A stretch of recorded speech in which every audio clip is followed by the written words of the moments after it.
শ্রীলঙ্কাকে হারিয়ে বিশ্বকাপ শুরু। সাউথ আফ্রিকার সাথেও প্রায় জয় তুলে নিয়েছিল বাংলাদেশ। তবে সেদিনের শোক গতকাল সুখে পরিণত করেছে সাকিবরা। গত ম্যাচে সাকিব, রিশাদ, ফিজদের কল্যাণে জয়ের ফলে সুপার 8-এর পথে বাংলাদেশ। 17 তারিখ নেপালকে হারালেই শেষ 8 নিশ্চিত টাইগারদের। অন্যদিকে শ্রীলঙ্কা যদি নেদারল্যান্ডসকে হারায় তাহলেও শেষ 8 নিশ্চিত হবে বাংলাদেশের।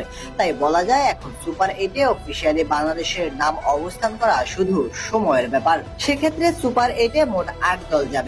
সেখানেও থাকবে দুটি গ্রুপ, গ্রুপ 1 এবং গ্রুপ 2। আইসিসি টুর্নামেন্ট শুরুর আগে জানিয়েছে Bharat A1, Pakistan A2, England B1, Australia B2, New Zealand C1, West Indies C2 এবং দক্ষিণ আফ্রিকা D1, শ্রীলঙ্কা D2 হিসেবে সুপার 8-এ খেলবে।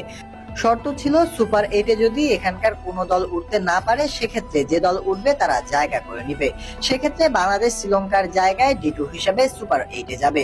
2021 ও 2022 সালের টি-20 বিশ্বকাপে বাছাইয়ের আদলে করা প্রথম রাউন্ড শেষে সুপার 12 যেতেও পূর্ব নির্ধারিত সিডিং অনুসরণ করা হয়েছিল। নতুন দর্শকদের টিকিট কাটার সুবিধা, দলগুলোর লজিস্টিক্স ঠিক করার সুবিধার কথা বিবেচনা করা হয়েছে। এবারও ঠিক একই ছিল আইসিসির নিয়ম।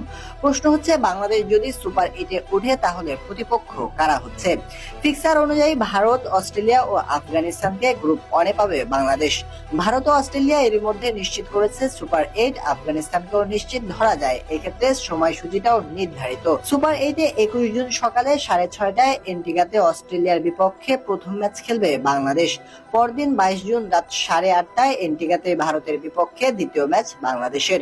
সবশেষ 25 জুন সকাল 6:30টায় সেন্ট ভিনসেন্টে আফগানিস্তানের বিপক্ষে সুপার 8-এর তৃতীয় ম্যাচ টাইগারদের। প্রসঙ্গত জানিয়ে রাখা ভালো, সুপার 8 থেকে সেমিফাইনালে যেতে অন্তত 2টি ম্যাচ জিততে হবে 3 ম্যাচের মধ্যেই। সেক্ষেত্রে কঠিন পরীক্ষায় দিতে হবে বাংলাদেশকে। তবে ওয়েস্ট ইন্ডিজের মাটিতে বরাবরই ভালো খেলে বাংলাদেশ, আর এটি বাংলাদেশের সবচেয়ে বড় সুবিধা।